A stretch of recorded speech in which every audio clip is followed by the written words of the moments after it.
Meneladani Rasulullah Sallallahu Alaihi Wasallam bukan dikarenakan agar dakwah itu diterima oleh masyarakat.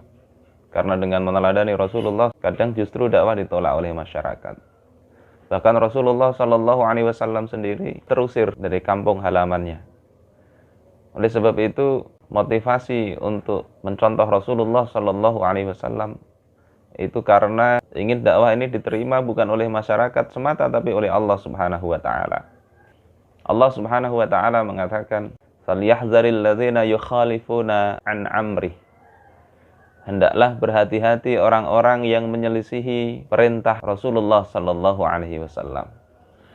Imam Ibnu Katsir di dalam tafsirnya mengatakan, ay an amri Rasulillah Sallallahu Alaihi Wasallam sabilihi wa minhajihi wa tariqatihi wa sunnatihi wa syari'atihi.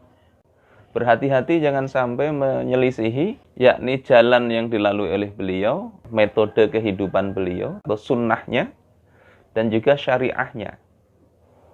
Sehingga semua perkataan dan perbuatan itu hendaknya disesuaikan dengan apa yang dibawa, yang disunahkan oleh Rasulullah Sallallahu Alaihi Wasallam, termasuk dakwah ini.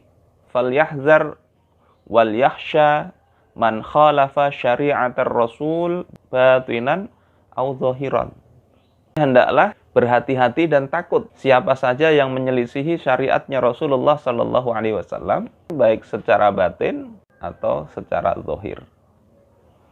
Apa yang bisa terjadi ketika seseorang itu menyelisihi perintah Rasulullah Sallallahu Alaihi Wasallam?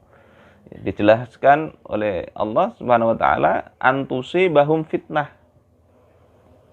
Ya, ini bisa jadi mereka itu ditimpa fitnah. Fitnah di sini apa? Ai fi qulubihim, di dalam hati mereka. Berupa nifaq, bid'ah. Dakwah kok bisa menjadikan hati tambah rusak.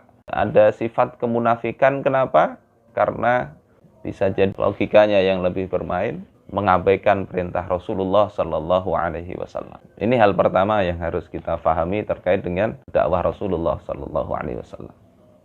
Terus bagaimana cara meneladani Rasulullah Sallallahu Alaihi Wasallam? Al-Imam Al-Amidi di dalam kitab Al-Ihkam fi Usulil Ahkam, beliau mengatakan, ammat ta'assi fil fi'li, adapun meneladani dalam perbuatan, fahuwa antaf'ala misla fi'lihi, engkau berbuat sebagaimana perbuatannya. Yang kedua adalah ala wajhihi, sesuai dengan maksud perbuatan itu. Dan yang ketiga adalah min ajli fi'lihi, perbuatan itu sejalan dengan tujuan perbuatan Rasulullah Sallallahu Alaihi Wasallam. Ya, annal murada bit ta'assi bihi fi fi'lihi an nuqi al fi'la alal wajhil ladzi awqa'ahu huwa alaihi salam. Yang dimaksud dengan ta'assi atau meneladani perbuatannya adalah kita menempatkan perbuatan pada posisi di mana Rasulullah menempatkan perbuatan tersebut. Terkait dengan dakwah apa yang dilakukan oleh Rasulullah Sallallahu Alaihi Wasallam, maka itu seharusnya juga yang kita lakukan. Terus apa yang mesti sama? Di sini perlu dibedakan. Perbuatan Rasulullah itu kan ada yang memang wajib diikuti, ada yang mubah, ada yang sunnah, ada yang justru kita haram melakukannya. Begitu juga dengan aktivitas dakwah. Maka para ulama kemudian menggali mana-mana perbuatan Rasulullah Sallallahu Alaihi Wasallam yang itu harus kita lakukan. Pertama adalah kaitannya dengan marhalah tahapan dakwah beliau.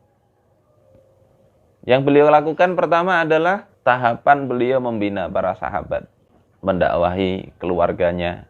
Wa anzir ashiratakal aqrabin. Berilah peringatan kepada keluarga engkau yang dekat.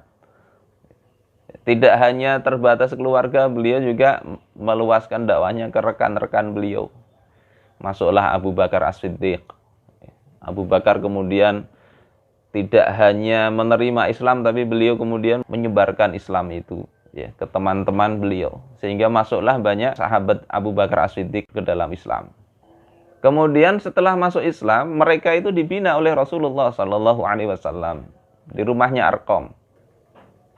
Sehingga yang namanya dakwah, ya, kalau mencontoh Rasulullah Sallallahu Alaihi Wasallam, maka harus ada upaya pembinaan, pengkaderan, mengaji. Ini adalah